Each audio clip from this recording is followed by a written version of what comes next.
வணக்கம். விவேக் குக்கிங் சேனலுக்கு உங்கள் அன்புடன் வரவேற்கிறேன். இன்றைக்கி நம்ம பார்க்க போகிற உணவு குறிப்பு பார்த்திங்கன்னா கிறிஸ்மஸ் ஸ்பெஷல் ப்ளம் கேக் செய்ய போகிறோம். ப்ளம் கேக் செய்ய தேவையான பொருட்கள் பார்த்துக்கோங்க.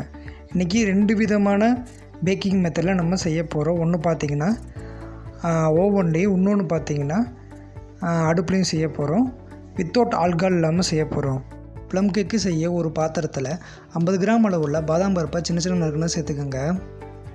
முந்திரி பருப்பு அதே மாதிரி சின்ன சின்ன நறுக்குனது சேர்த்துக்கோங்க. 50 கிராம் அளவு உள்ளதை. செரி 100 கிராம் அளவு உள்ளதை சின்ன சின்ன நறுக்குனது சேர்த்துக்கோங்க. வேர்க்கடலை 100 கிராம் சேர்த்துக்கோங்க.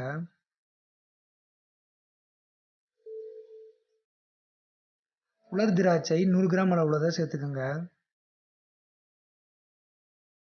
டூட்டி ஃப்ரூட்டி 100 கிராம் அளவு உள்ளதை சேர்த்துக்கோங்க. 4 டேபிள் ஸ்பூன் ஜாதிக்காய் பொடி, 3 ஏலக்காய், 2 கிராம்பு, 3 இன்ச் அளவு உள்ள பட்டையை நல்லா பொடி பண்ணதை சேர்த்துக்கோங்க.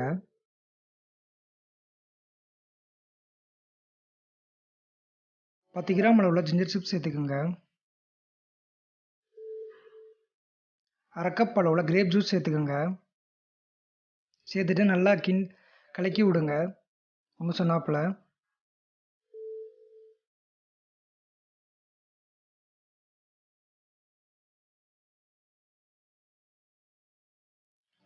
கலந்து விடுங்க.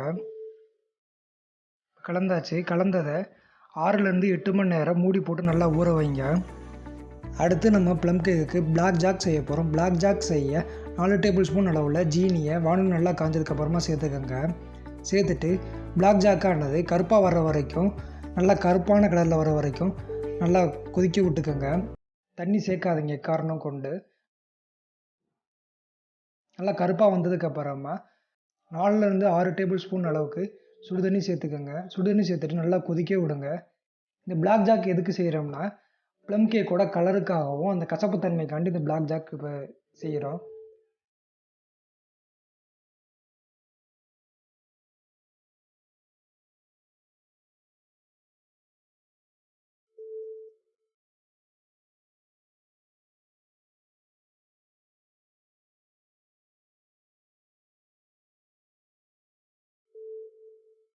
இப்போ பிளாக் ஜாக் ரெடி ஆயிடுச்சு. நம்ம ஏற்கனவே ஊற வச்ச ட்ரை ஃப்ரூட்ஸ் வந்து நல்லா ஊறிடுச்சு. ஊறினதுக்கப்புறமா மைதா மாவை 2 பார்ட்டாக பிரிச்சுக்கோங்க. 2 1/4 கிலோ பிரிச்சுக்கோங்க. முதல்ல ஒரு 1/4 கிலோவை நம்ம ஊற வச்ச அந்த ட்ரை ஃப்ரூட்ஸில் நல்லா போட்டுட்டு நல்லா சலிச்சு விட்டுக்கோங்க.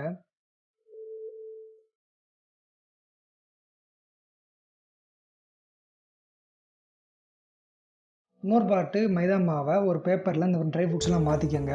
மாற்றிட்டு அந்த 1/4 கிலோவை சேர்த்துக்கோங்க. பேக்கிங் பவுடரை 5 கிராம் சேர்த்துக்கோங்க. சேர்த்துட்டு நல்லா சலிச்சு விடுங்க. நல்லா கலந்துக்கோங்க. ஈவனாக பரவாயில்ல மாதிரி கலக்கிக்கோங்க. 2 கிராம் அளவுள்ள உப்பு சேர்த்துக்கோங்க. உப்பு சேர்த்துட்டு நல்லா கலக்கி விடுங்க.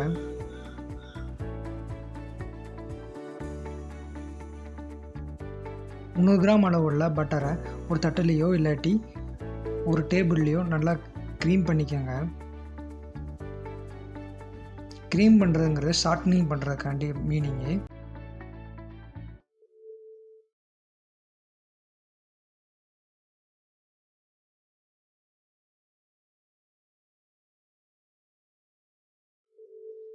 காணொலியில் காட்டுற மாதிரி நல்லா க்ரீம் பண்ணிக்கோங்க. இப்போ முக்கால்வாசி அளவுக்கு க்ரீம் ஆயிடுச்சு. 1/2 கிலோ அளவு உள்ள ஜீனியை நல்லா பவுட்ரு பண்ணிக்கோங்க. பவுட்ரு பண்ணதை 2 பார்ட்டாக பிரிச்சுக்கோங்க. 1/4 கிலோவை முதல் 1/4 கிலோவை பட்டரில் சேர்த்துட்டு கொஞ்சம் கொஞ்சமாக சேர்த்துக்கோங்க. கொஞ்சம் கொஞ்சமாக சேர்த்துட்டு நல்லா கலந்துக்கோங்க க்ரீமோட.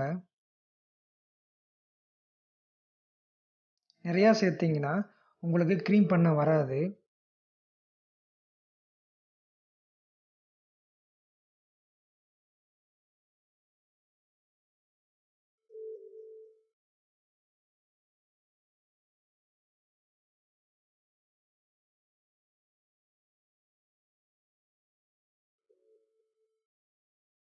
இப்போ க்ரீம் பண்ணது நல்லா ரெடி ஆயிடுச்சு.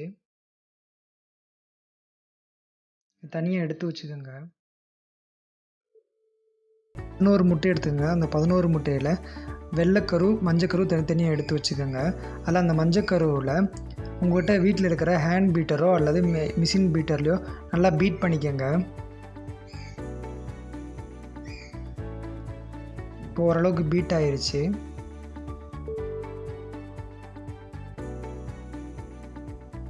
இரநூறு ml அளவு உள்ள எண்ணெய், சன்ஃப்ளவர் எண்ணெயை கொஞ்சம் கொஞ்சமாக சேர்த்துக்கோங்க. சேர்த்துட்டு நல்லா பீட் பண்ணிக்கோங்க. இதுக்கு நீங்கள் கடலை எண்ணெயோ வேறு எந்த எண்ணெயும் சேர்க்காதீங்க. அன்ஃப்ளேவர்டு எண்ணெயை சேர்த்துக்கோங்க.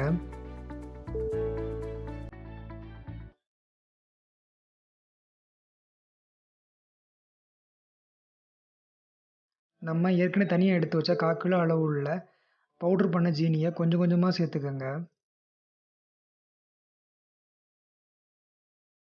பேக்கரியை பொறுத்த அளவுக்கும் கொஞ்சம் கொஞ்சமாக தான் சேர்க்கணும். நிறையா சேர்த்திங்கன்னா நல்லா மிக்ஸ் பண்ண ஈவனாக மிக்ஸ் ஆகாது.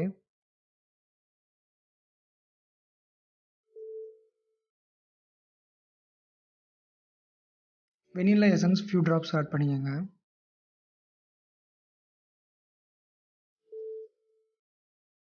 ஆட் பண்ணிட்டு நல்லா பீட் பண்ணிக்கோங்க.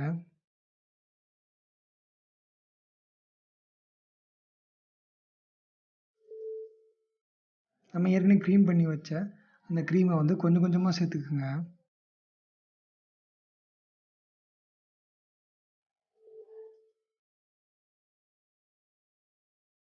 மொத்தமாக சேர்த்துறாங்க. மொத்தமாக சேர்த்திங்கன்னா பீட் பண்ண வராது. பீட் பண்ணுறதுக்கு சிரமமாக இருக்கும்.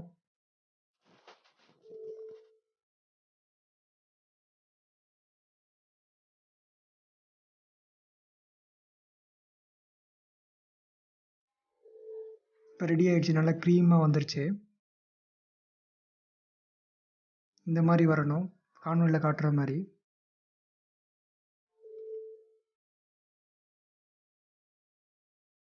நம்ம ஏற்கனவே கலந்து வச்ச மாவை கொஞ்சம் கொஞ்சமாக சேர்த்துக்கோங்க.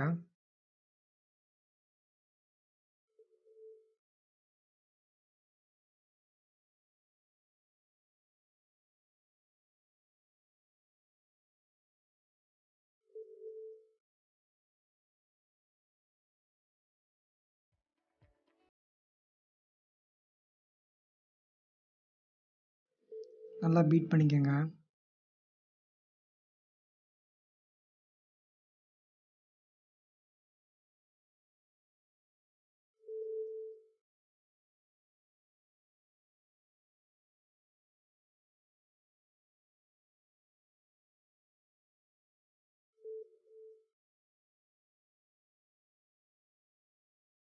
பேக் பண்ணுறதுக்கு முன்னாடி அவனை ப்ரீஹீட் பண்ணிக்கோங்க. கன்வெக்ஷன் மோடில் செட் பண்ணிவிட்டு 180 டிகிரி செல்சியஸுக்கு நார்மல் திருப்பிக்கோங்க. அதே மாதிரி டபுள் ஃபிலமெண்ட் உள்ள பக்கம் திருப்பிக்கோங்க. 20 நிமிஷம் ப்ரீஹீட் பண்ணிக்கோங்க.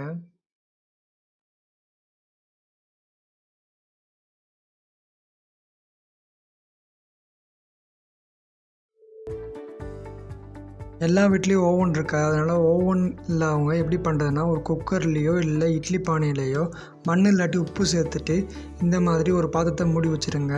நீங்கள் கேஸ் ஸ்டவ் யூஸ் பண்ணுறதா இருந்தால் லோ ஃப்ளேமில் வச்சு ப்ரீஹீட் பண்ணுங்கள். கரண்ட் அடுப்புங்கிறதுனால நான் 80 டிகிரி செல்சியஸ் வச்சுருக்கிறேன். நம்ம ஏற்கனவே எடுத்து வச்ச 11 முட்டையோட வெள்ளைக்கருவை நல்லா பீட் பண்ணிக்கோங்க. பஃப்னு வர்ற மாதிரி பீட் பண்ணிக்கோங்க. நல்லா க்ரீமி டெக்ஸ்சராக வரணும். பாத்திரத்தை கவுத்துனா அப்படியே அந்த ஃபோம் வந்து அப்படியே நிற்கணும்.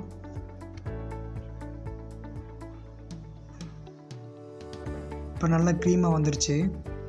நம்ம ஏற்கனவே செஞ்சு வச்ச பிளாக் ஜாக்கை வந்து 4 கரண்டி சேர்த்துக்கோங்க.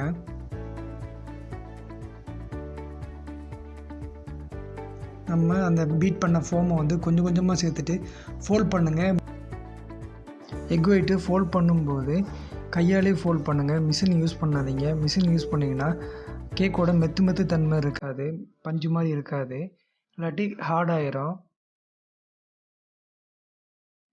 கேக் மாவு இப்போ ரெடி ஆயிடுச்சு.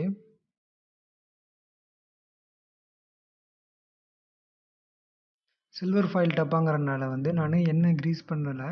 நீங்கள் நார்மல் அவனோட இதில் பண்ணிங்கன்னா, பிளேட்டில் பண்ணிங்கன்னா எண்ணெய் க்ரீஸ் பண்ணிக்கோங்க.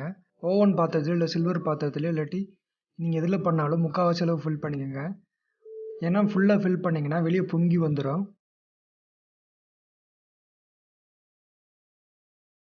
செஞ்சுட்டு ஒரு கரண்டிலேயோ இல்லாட்டி ஸ்பேத்துலாவில் வச்சு கரெக்டாக நார்மல் பண்ணுறேன்.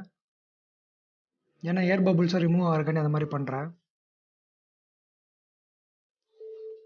இப்போ செஞ்சு வச்சதை அவன் தட்டில் எடுத்து வச்சுட்டு உள்ளே அவனில் ஃபுல் பண்ணிக்கோங்க.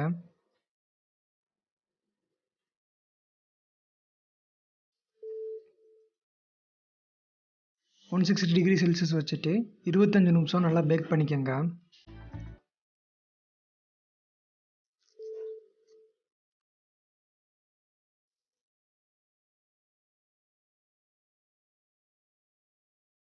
இட்லி பாத்திரம் இப்போ ப்ரீஹீட் ஆகிடுச்சு. நம்ம செஞ்சு வச்ச கேக் பேட்டரை உள்ளே தூக்கி வச்சுட்டு நல்லா மூடி போட்டுட்டு இது ஒரு அரை மணி நேரம் பேக் பண்ணுங்கள் லோ ஃப்ளேமில் வச்சுட்டு.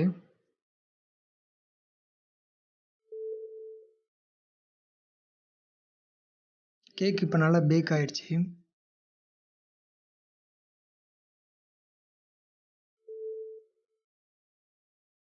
ஒரு டூத் பிக்லையோ இல்லாட்டி ஒரு சில்வர் கம்பிலையோ குத்தி பார்த்தோம்னா ஒட்டக்கூடாது. கேக் பேட்டரோ எதுவுமே ஒட்டக்கூடாது. இப்போ கேக் ரெடி ஆயிடுச்சு.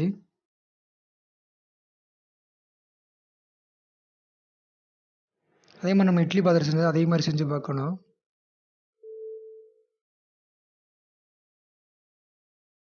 இட்லி பாத்திரம் செஞ்சதும் ரெடி ஆயிடுச்சு. வர இருக்கிற கிறிஸ்மஸுக்கு இந்த ப்ளம் கேக்கை உங்கள் வீட்டில் செஞ்சு பார்த்துட்டு எப்படி இருக்குங்கிற கமெண்ட் செக்ஷனில் சொல்லுங்கள்.